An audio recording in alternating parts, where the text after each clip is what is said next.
pagi, jemaat yang terkasih di dalam Tuhan. Hari ini adalah harinya Tuhan, di mana Tuhan memberikan kepada setiap kita kesempatan bersama-sama dengan keluarga kita untuk bersatu hati, kita bersekutu untuk beribadah kepada Tuhan.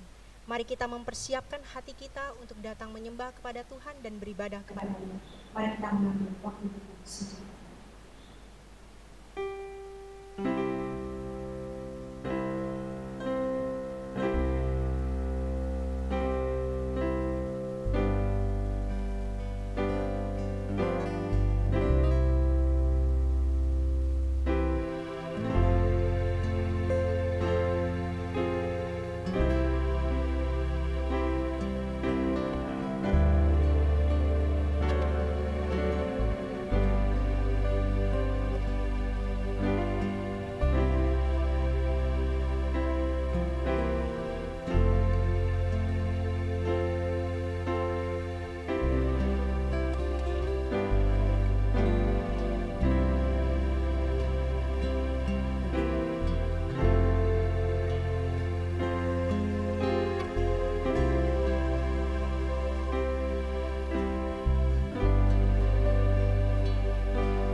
Mari kita mengarahkan hati kita kepada Tuhan dan beribadah kepada-Nya.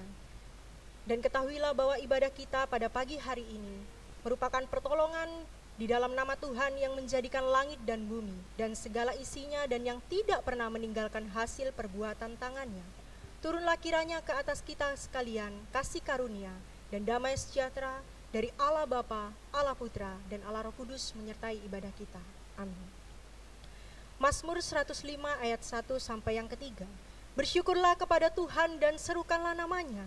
Perkenalkanlah perbuatannya di antara bangsa-bangsa. Bernyanyilah baginya, bermazmurlah baginya. Percakapkanlah segala perbuatannya yang ajaib. Bermegahlah di dalam namanya yang kudus. Biarlah bersuka hati orang-orang yang mencari Tuhan.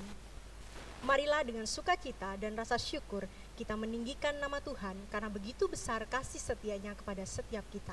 Besar setianya.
Jemaat yang dikasihi oleh Tuhan, kita datang kepada Tuhan, kita mau mengakui segala dosa pelanggaran kita di hadapan Tuhan.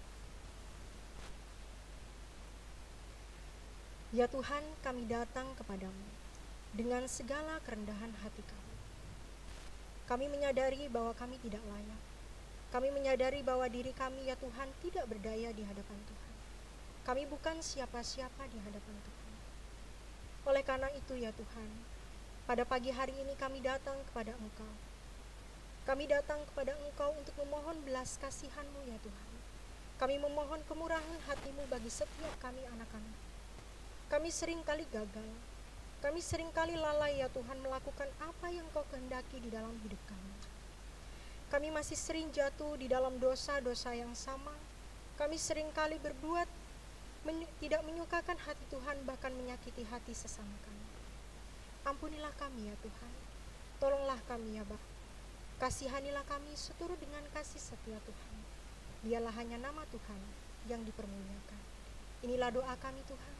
Kami serahkan hanya di dalam satu nama Tuhan kami, Yesus Kristus, sebagai Tuhan dan Juru Selamat kami yang hidup. Amin. Jemaat yang terkasih di dalam Tuhan, ketika dosa kita telah diampuni oleh Tuhan, maka hidup kita sentosa, maka ada penghiburan, ada kekuatan, ada sukacita, bahkan ada pengharapan di dalam setiap masa kehidupan kita, serta ada berkat besar kelimpahan. Sungguh besar setia Tuhan di dalam hidup kita, sehingga kita mau membalas cinta kasih Tuhan dengan segala keterbatasan kita, yaitu mengasihi Dia. Besar setiamu, bait yang ketiga.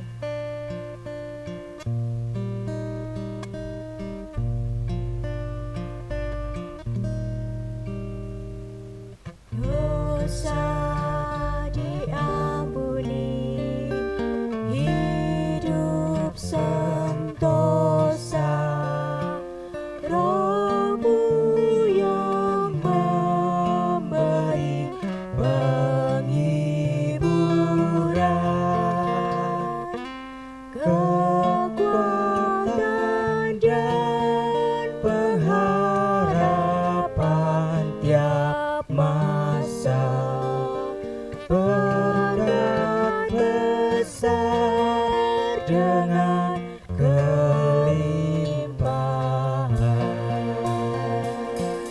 Besar setiamu, besar setiamu, tiap pagi nampaknya baru. Segala yang ku perlu telah Kau sediakan. Besar setiamu kepadaku. Haleluya, saya mau cinta Yesus.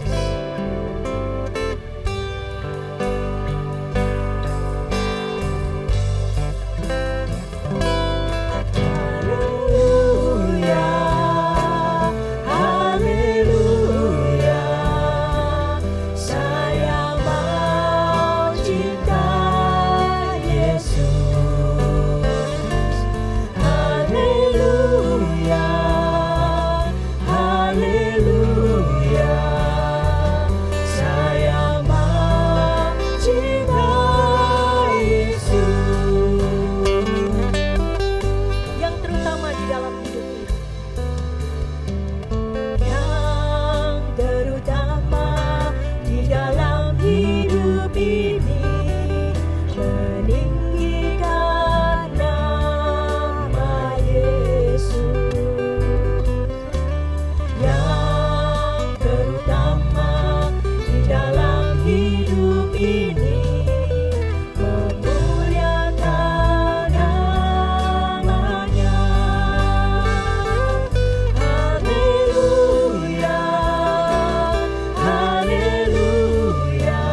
mengasihi Dia, mencintai Dia yang begitu setia terhadap kita.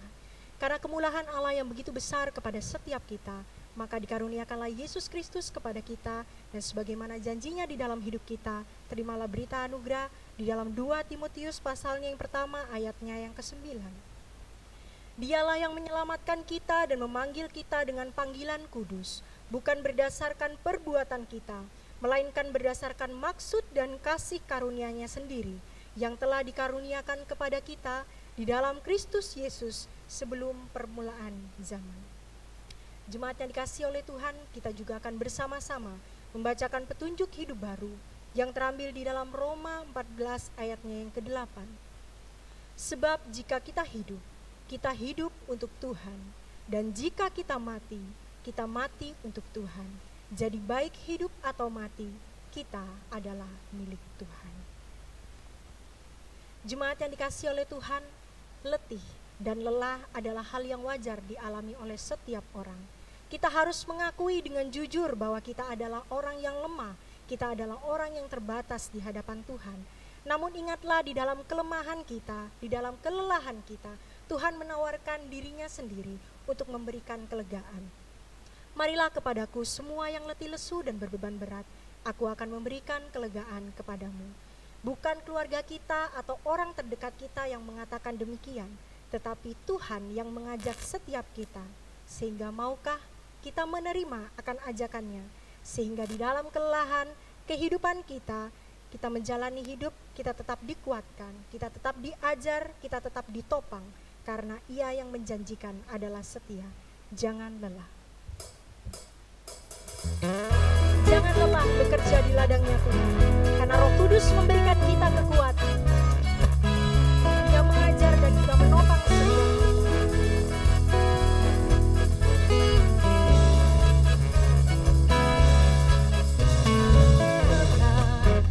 Bekerja di ladangnya Tuhan, Roh Kudus yang beri kekuatan, yang mengajar dan menopang.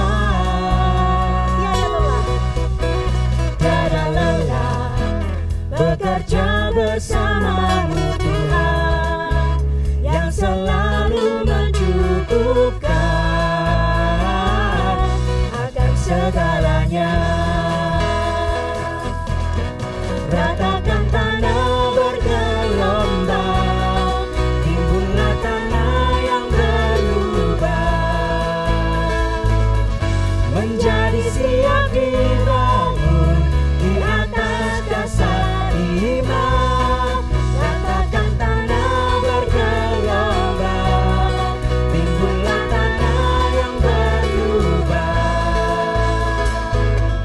menjadi siap dibangun di atas dasar iman. Jangan lelah bekerja di ladangnya Tuhan. Dia yang akan memberikan kekuatan dan Dia akan menopang setiap kita. Jangan lelah bekerja di ladangnya Tuhan, Roh Kudus yang beri kekuatan, yang mengajar dan menopang. Tiada lelah bekerja bersamamu Tuhan, yang selalu mencukupkan akan segalanya. Ratakan tanah bergelombang, timbullah tanah yang berlubang, menjadi siap dibangun di atas dasar iman. Ratakan tanah bergelombang, timbullah tanah yang berlubang, menjadi siap dibangun di atas dasar iman, menjadi siap dibangun di atas dasar iman.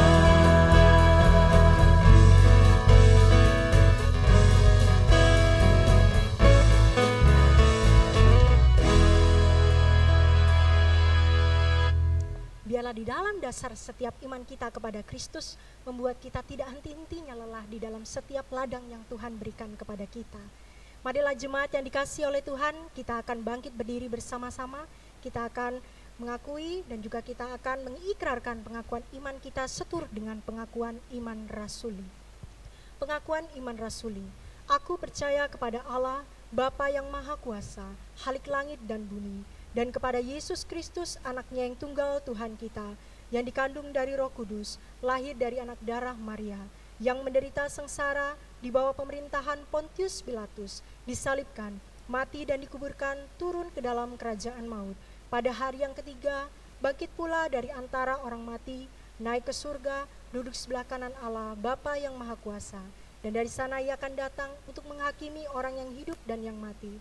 Aku percaya kepada Roh Kudus, gereja yang kudus dan am, persekutuan orang kudus, pengampunan dosa, kebangkitan tubuh, dan hidup yang kekal. Amin. Jemaat dipersilakan untuk duduk kembali.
Sabda Allah. Oleh karena itu kita mau mempersiapkan hati kita, memberikan setiap hati kita dan diri kita untuk dapat menerima kebenaran akan firman-Nya. Ku berikan hatiku.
Mari kita berdoa.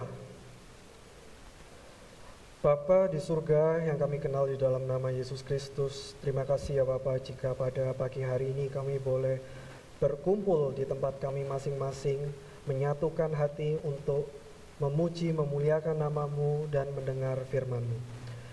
Ya Bapa, biarlah kuasa Roh Kudus itu menerangi hati dan pikiran kami supaya kami mampu mengenal kebenaran. Hanya di dalam nama anak-Mu yang tunggal, Tuhan Yesus Kristus, kami berdoa dan mengucap syukur. Amin. Shalom Bapak Ibu, saudara-saudari sekalian yang terkasih dalam Kristus. Pertama-tama saya ingin mengucapkan terima kasih atas kepercayaan yang diberikan kepada saya di tengah pandemi ini untuk melayani saudara sekalian di tempat ini. Ini pertama kalinya saya ke GKT Citra Raya. Puji Tuhan saya nggak kesasar tadi. Nah, izinkan saya memperkenalkan diri terlebih dahulu. Nama saya Esra Iskandar, bisa dipanggil Esra, bisa juga dipanggil Iskandar. Dan saya adalah seorang dosen di Universitas Kristen Petra. Dan saya mengajar kelas-kelas yang berhubungan dengan agama Kristen seperti filsafat dan etika. Nah, jemaat sekalian, firman Tuhan pada hari ini diambil dari Kisah Para Rasul pasal yang ke-12 ayat yang ke-24 dan 25, lalu bersambung ke pasal yang 13 ayat 1 sampai 3.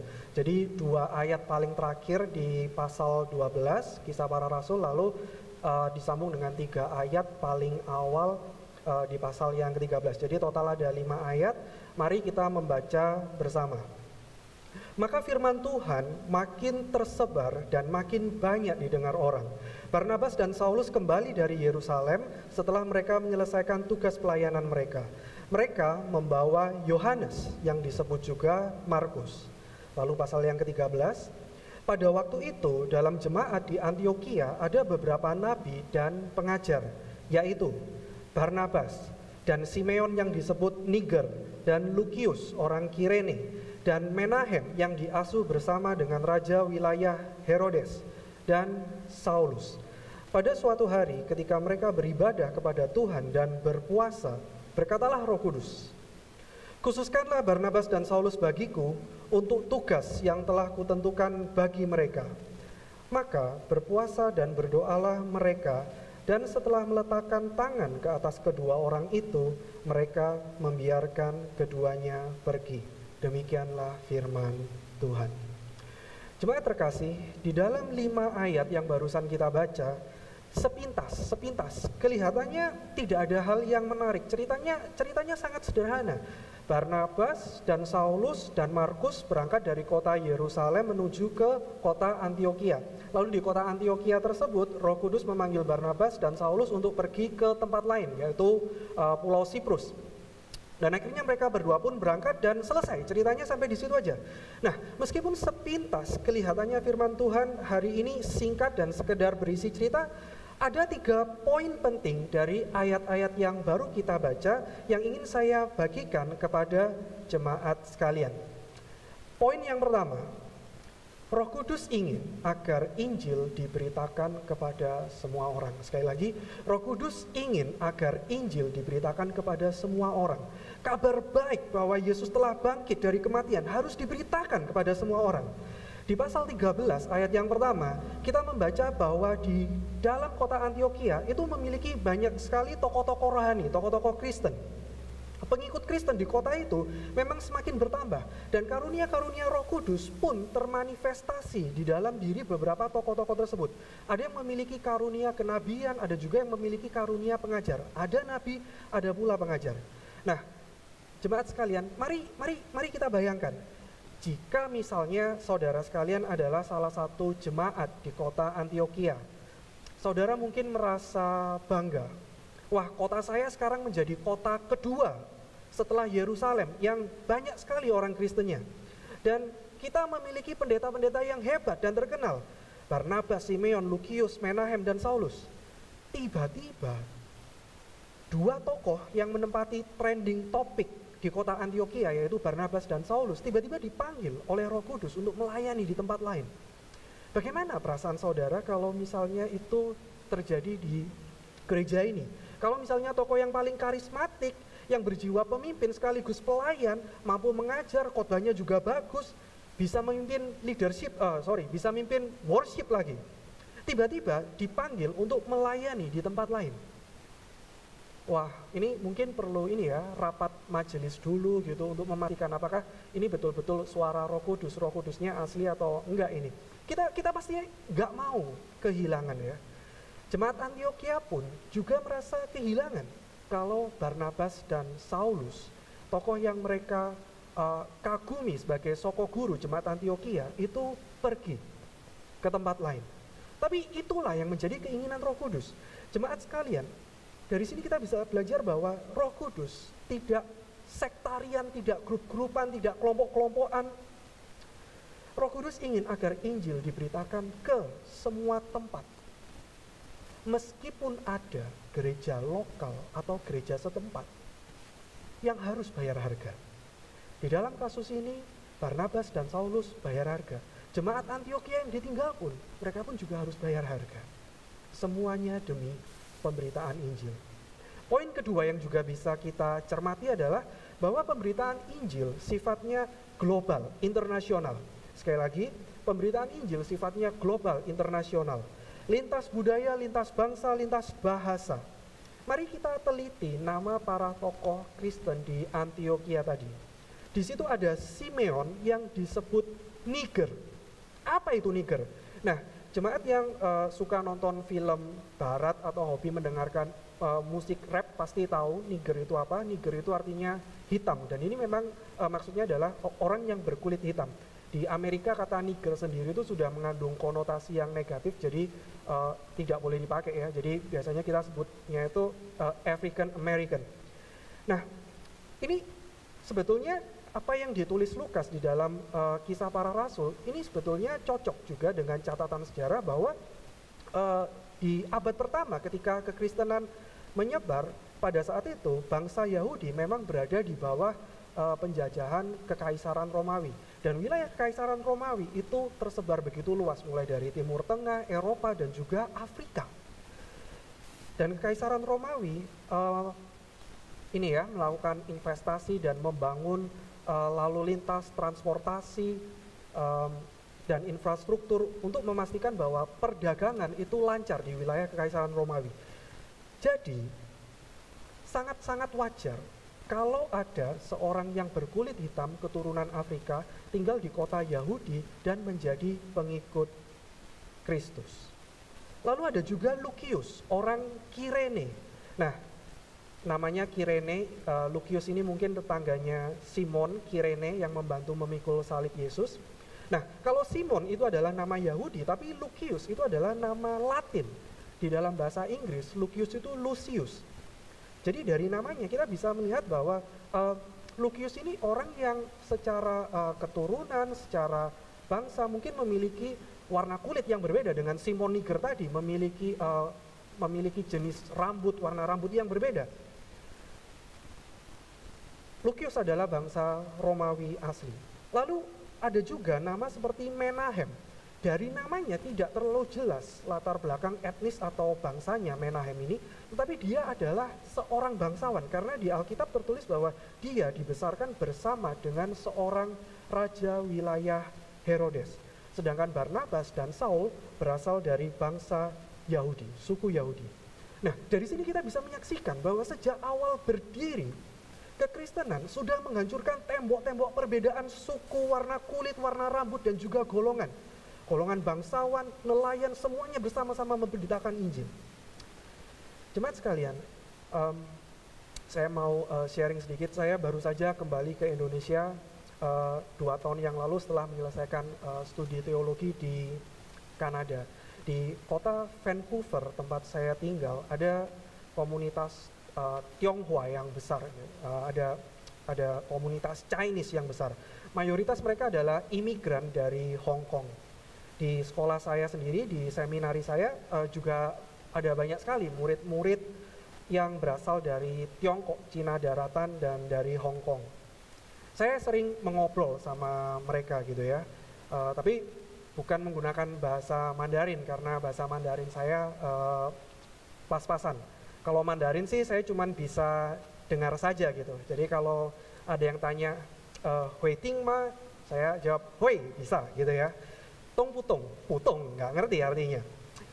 Nah, banyak teman saya yang memiliki kerinduan setelah mereka menyelesaikan studi, mereka ingin kembali ke Tiongkok untuk memberitakan Injil di sana. Tapi ada juga yang ketika saya tanya, mereka berkata mereka mau menetap di Kanada dan mereka mau mengabarkan Injil di Kanada. Nah, hal ini membuat saya bingung, jemaat sekalian.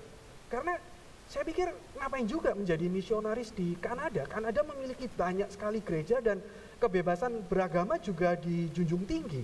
Jadi, mengapa menjadi misionaris di Kanada? Nah, kebingungan saya ini suatu hari mendapatkan jawaban. Suatu saat ketika saya pulang dari sekolah, saya naik bus, karena bus dan MRT itu adalah transportasi utama di kota Vancouver. Nah, saya melihat ada seorang pria tua gitu ya, engkong-engkong gitu ya, dan dari aksennya, dari perawakannya jelas kelihatan sekali bahwa orang ini adalah keturunan Tionghoa. Jadi itu kenapa saya sebutnya si engkong. Si engkong ini sangat ramah. Saya masuk ke dalam bis, lalu si engkong menyapa gitu ya. Dan bukan saya aja, semua orang yang masuk ke dalam bis tersebut itu disapa sama si engkong. Good morning atau ni hao gitu ya. Nah, akhirnya si engkong setelah menyapa banyak orang-orang, akhirnya si engkong itu menemukan teman buat ngobrol, teman buat cerita. Nah, yang menjadi teman ngobrolnya si engkong ini adalah seorang wanita tua, juga keturunan Tionghoa juga. Anggap aja si Encim gitu ya, dan si engkong dan si Encim ngomong sangat asik gitu ya, sangat seru. Nah, kebetulan saya duduk dekat dengan mereka, jadi ya saya bisa dengar mereka berdua ini ngomongin apa. Tapi ya itu tadi, saya nggak ngerti artinya, ting putong, mereka ngomong pakai bahasa Mandarin. Satu yang bisa saya dengar itu adalah Yesus Citu, Yesus Kristus. Dan si engkong ini berkali-kali bicara soal Yesus Citu, Yesus Kristus. Dan ketika si Encim ini akhirnya turun di perhentiannya, si engkong itu memberikan sebuah Alkitab kecil untuk si Encim. Oh, ternyata si engkong sedang mengabarkan Injil. Dari situ saya sadar, jemaat sekalian, Kanada memang menjunjung kebebasan beragama dan memiliki banyak gereja. Tapi siapa yang akan membawa Injil kepada generasi tua Tionghoa, kepada generasi tua Chinese yang ada di sana? Jadi dari sini kita bisa menyaksikan bahwa misi pengabaran Injil dilakukan oleh orang yang berbeda-beda untuk menjangkau budaya yang berbeda-beda, golongan yang berbeda-beda. Poin yang terakhir, jemaat sekalian, Roh Kudus mengajak partisipasi semua jemaat. Sekali lagi, Roh Kudus mengajak partisipasi semua jemaat. Roh Kudus mengajak semua orang Kristen terlibat dalam pemberitaan Injil. Ladang Tuhan begitu luas dari segi negara, suku, bahasa, umur, status sosial, ekonomi. Dan Roh Kudus memanggil setiap kita untuk berpartisipasi secara berbeda sesuai dengan kapasitas kita masing-masing. Ada yang dipanggil untuk berangkat, seperti Barnabas dan Saulus. Ada yang berdoa, ada yang berpuasa, ada yang menumpangkan tangan. Pada saat itu, jemaat sekalian, semua jemaat Antioquia bersatu di dalam hati Roh Kudus demi pemberitaan Injil. Saya membayangkan segala dukungan mengalir pada saat itu. Dukungan spiritual, emosional dalam bentuk doa dan puasa, dan juga dukungan finansial pasti juga perlu ada. Selalu ada cara untuk berpartisipasi di dalam pemberitaan Injil. Saudara sekalian, coba kita mundur sebentar ke pasal 12, ayat yang paling bawah, yaitu ayat yang 25, paling terakhir. Nah, di situ ada tokoh yang namanya Markus. Jadi yang pergi ke Antioquia itu ada 3, Barnabas, Saulus, dan Markus. Tapi kenapa kok nama Markus itu tiba-tiba hilang di pasal ke-13 ayat yang pertama? Harusnya kan Markus juga menjadi salah satu tokoh Kristen. Beberapa penafsir Alkitab, jemaat sekalian, mengatakan bahwa Markus tiba-tiba meninggalkan perjalanan. Beberapa penafsir Alkitab berkata karena Markus tiba-tiba merasa grogi dan ketakutan, lalu dalam sekejap meninggalkan Barnabas dan Saulus. Dan inilah yang menjadi salah satu alasan mengapa di pasal-pasal berikutnya Barnabas dan Saulus berselisih paham. Di satu sisi Barnabas ingin memberikan Markus kesempatan sekali lagi, ayo sama-sama memberitakan Injil. Tetapi Saulus tidak mau memberikan kesempatan, akhirnya Barnabas dan Saulus berpisah. Saudara sekalian, apakah saudara tahu bahwa Injil Markus yang kita punya sekarang, yang ada di dalam Alkitab, itu ditulis oleh Markus, orang yang sama, yang sempat kabur ini. Sebelum akhirnya Markus nantinya diajak oleh Barnabas, lalu akhirnya Markus menjadi asisten sekretarisnya Rasul Petrus. Selalu ada cara untuk berpartisipasi dalam pemberitaan Injil.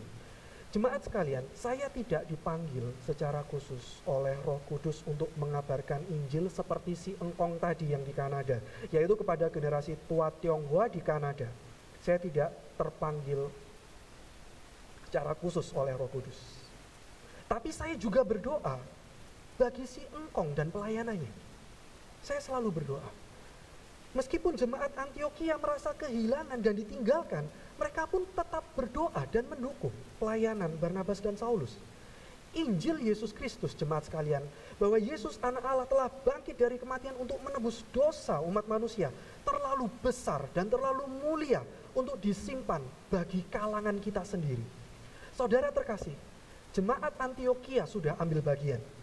Markus yang sempat takut pun pada akhirnya mati martir demi Injil. Si engkong yang ada di Kanada juga sudah ambil bagian. Sudahkah kita ambil bagian? Sudahkah kita berpartisipasi? Sudahkah kita memberi dukungan terbaik kita demi Injil Kristus? Mari kita berdoa. Bapa di surga, kami kembali datang ke hadirat-Mu. Kami telah mendengar firman-Mu, dan kami menyadari bahwa kami harus berpartisipasi, memberikan dukungan kami yang terbaik untuk pemberitaan Injil. Tolong kami Bapa, dengar seruan hati kami, ajar kami untuk berkomitmen ya Roh Kudus sesuai kapasitas kami masing-masing. Karena kerinduan kami hanyalah menyenangkan hati-Mu. Di dalam nama anak-Mu yang tunggal, yang telah mati bagi kami semua, Yesus Kristus, kami berdoa dan mengucap syukur. Amin. Selamat pagi jemaat yang dikasihi Tuhan. Kita selalu mengucap syukur karena kita percaya bahwa Tuhan beserta kita. Kita juga sudah dikuatkan, diteguhkan, dihibur oleh firman Tuhan. Biarlah firman Tuhan ini sungguh berbenih di hati kita. Kita bisa taburkan kepada orang lain dan berbuah-buah.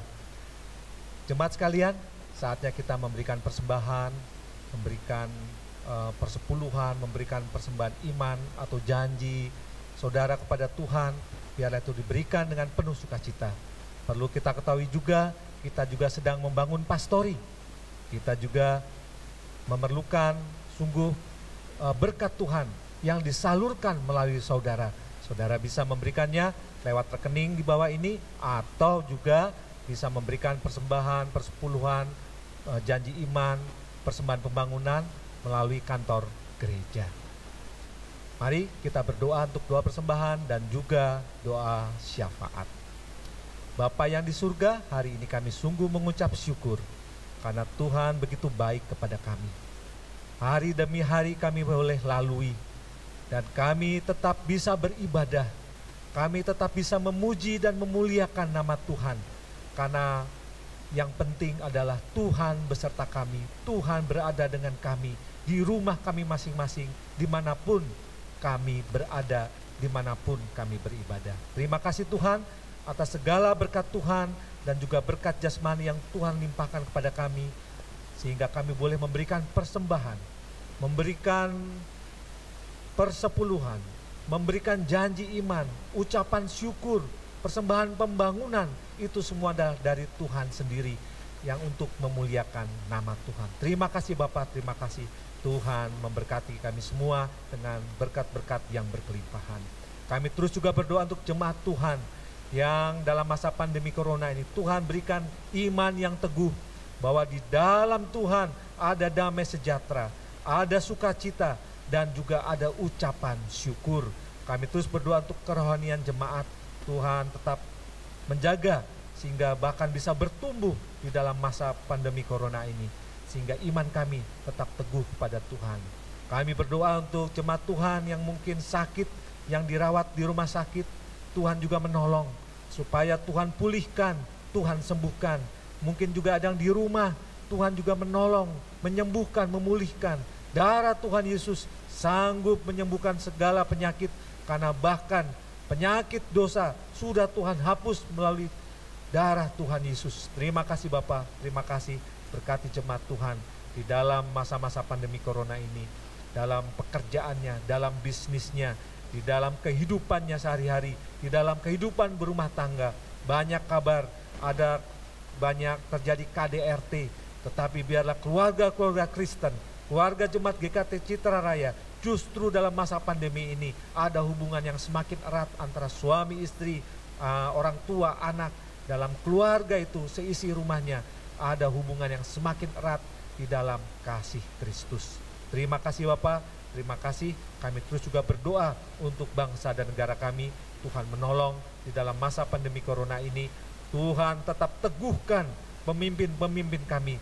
Mereka tidak berputus asa, tapi sungguh bergantung kepada Tuhan untuk mengambil kebijakan-kebijakan, keputusan-keputusan yang tepat, khususnya di Surabaya. Bapak, Tuhan menolong supaya para pemimpin kami, sungguh Tuhan berkati dengan hikmat yang dari Tuhan, baik wali kota Ibu Risma maupun gubernur kami Ibu Khofifah. Tuhan tolong mereka, dan segenap aparat pemerintahan, aparat keamanan juga Tuhan menolong supaya dapat menegakkan disiplin untuk protokol kesehatan. Tuhan juga memberkati sehingga kami boleh terlepas dari pandemi ini. Walaupun kami tidak tahu kapan, tapi kami yakin dan percaya Tuhan waktunya akan menyatakan kehendak Tuhan sehingga pandemi corona ini dapat kami lalui dengan kuat dan kuasa Tuhan. Terima kasih Bapak, terima kasih berkati Presiden Joko Widodo. Tuhan menolong juga beliau dan segenap jajarannya. Terima kasih Bapak. Kami serahkan seluruh doa ini ke dalam tangan kuasa Tuhan. Di dalam nama Yesus, Tuhan dan Juru Selamat kami yang hidup, kami berdoa. Amin. Jemaat sekalian, mari kita puji dan puja Allah Tritunggal, Allah Bapa, Allah Anak, dan Allah Roh Kudus.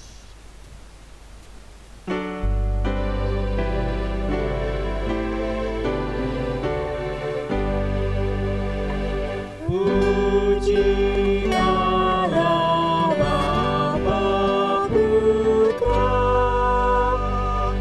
puji Allah Roh Kudus, ketiganya yang esa. Pohon selamat sumber berkat.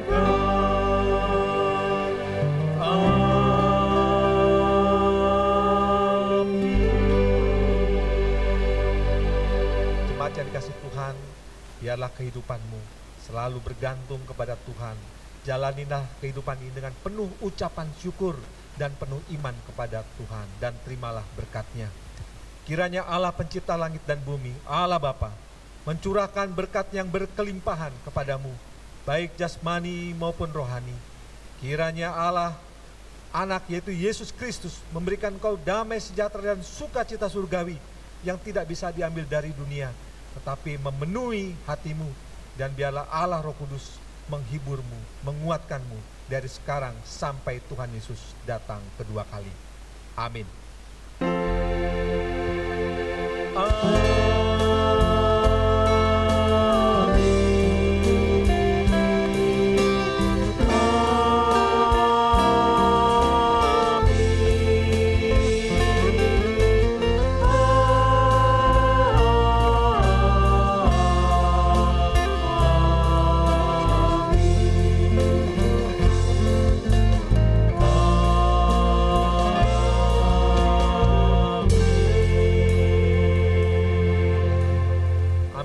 Ibadah selesai, saat teduh, Tuhan Yesus memberkati.